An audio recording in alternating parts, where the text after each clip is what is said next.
Saya rasa kalau dulu posisi kita berlainan, pihak sana yang akan kutuk kita.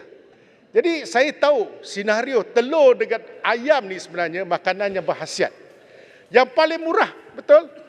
Paling murah untuk dapatkan protein ni telur dengan ayam. Saya nak mengatakan bahawa kalau tahun lalu kita masih mengimbau kembali, daripada bulan Februari hingga Jun kita bagi subsidi telur 5 sen sebiji. Kemudian Julai hingga September 3 sen. Dan selepas itu kita dapati kos makin tinggi, akhirnya kita bagi 10 sen daripada 3 bulan yang terakhir 2022. Jadi sekarang kita tetapkan seperti mana yang pada waktu kita tetapkan harga telur 41 sen, 43 sen, 45 sen untuk grade A, B, C. Saya rasa kita perlu mencari satu penyelesaian. Tetapi penyelesaiannya bukan pergi ke India. Kerana telur dari India mengikut apa yang dilaporkan oleh Berita Harian pada 22 Disember 50 sen bang. 50 sen kalau harga dikawal untuk peternak tempatan, tapi harga yang dikatakan bawa daripada India 28 hari untuk pelayaran sampai ke sini, telur tu dah tak boleh pakai. Telur itu dah pecah. Kalau kita nak buat mata kerbau apa sunny side up, dia tak akan jadi sebab telur dia pecah. Sebab tu datang ke kawasan saya Aitam Jompeng, saya boleh belanja telur yang cukup segar. Pagi itu kita bertelur dan petang tu kita boleh makan. Tidak ada isu. Apa masalahnya? Saya rasa yang penting Persatuan Penternak telah menulis surat kepada kementerian pada 15 Disember. Perlu satu tindakan. 2022 dah tahu apa subsidinya. Sekarang ialah bulan Januari berapa subsidinya. Kalau 10 sen, mereka tahu ini certainty. Kurangnya ada ketentuan untuk bulan Januari atau Februari berapanya. Dan apa yang jadi masalah sekarang ialah kita sebagai orang politik tak suka nak meningkatkan harga. Tetapi hakikatnya dalam keadaan sekarang, kalau penternak sekarang tempatan ni kita hanya benarkan dia jual 41, 43 dan 45 sen.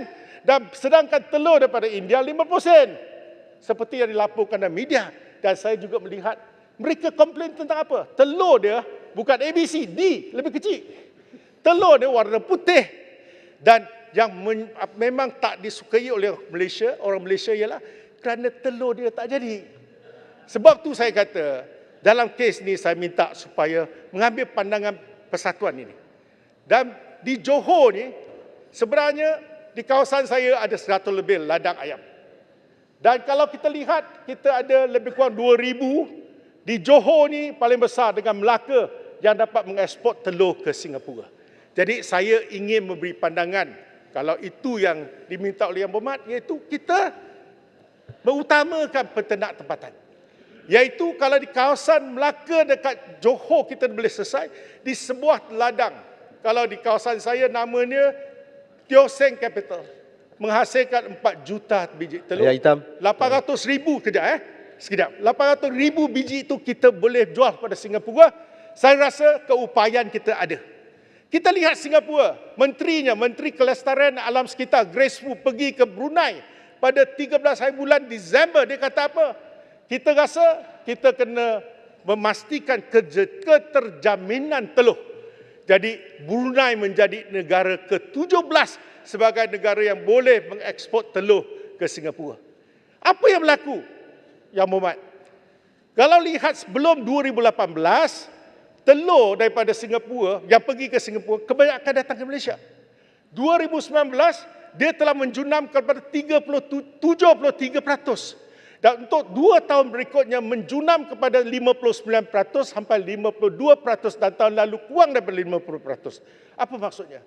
Kalau kita tidak boleh bagi hidup kepada peternak ayam di sini, macam mana dia nak menghasilkan telur untuk dieksport ke sana? Jadi masalahnya ialah takkanlah kera di hutan disuguhkan ada kehidupan selamat. Jadi saya mengusulkan supaya perkara ini patut diberi perhatian khusus, dan kalau kita masih mampu, saya tak tahu EPU setuju atau tidak, kalau kita masih mampu, seperti mana yang kita kata, kita nak subsidi bersasar. Jadi bersasar adalah kita buat. Kalau kita kata bagi pada peternak tak kena, Kita buat satu keputusan, bunai Januari berapa, 10 sen, belum ada pengumuman. Sebab tu penternak marah kerana saya tak tahu. Kalau ladang tutup, saya nak bagi pandangan pada muat di kawasan saya. Ladang tu tutup, 5 bulan kemudian baru boleh dapat telur yang pertama dilahirkan oleh yang akan dihasilkan oleh ibu ayam tu. 5 bulan. Bayangkan bila Ramadan, bila hari raya puasa. Saya lihat perkara ini sebagai satu krisis. Biarlah mereka jual pada harga 50 sen, kalau boleh subsidi boleh. Top up 41 sen, 43, 45 sen, kerana kita dah bagi 10 sen. Bagi itu sebagai satu kaedah untuk kita floatkan harga. Pada waktu yang sama, kalau kita nak bantu B40, gunakan top up elemen ini 10 sen ke 9 sen ni kepada keluarga. RM200 boleh dapat berapa? Lebih daripada 2,000 biji telur untuk satu keluarga B40 untuk setahun, satu hari 54 biji telur untuk satu keluarga. Minta dapat laluan sedikit. Sekejap. Masa sekejap. Ini penting. Jadi saya merayu kepada menteri, kalau itu yang dikehendaki, pandangan saya datang ke kawasan saya. Banyak telur menunggu. Banyak ayam yang kita tunggu sebab perlu ada satu perubahan dasar. Kalau nak bantu kepada peternak atau bantu pada keluarga, kita ada jawapan. Tak boleh benarkan telur daripada India datang ke sini jual 50 sen kerana kita menindas atau satu diskriminasi kepada petani di sini.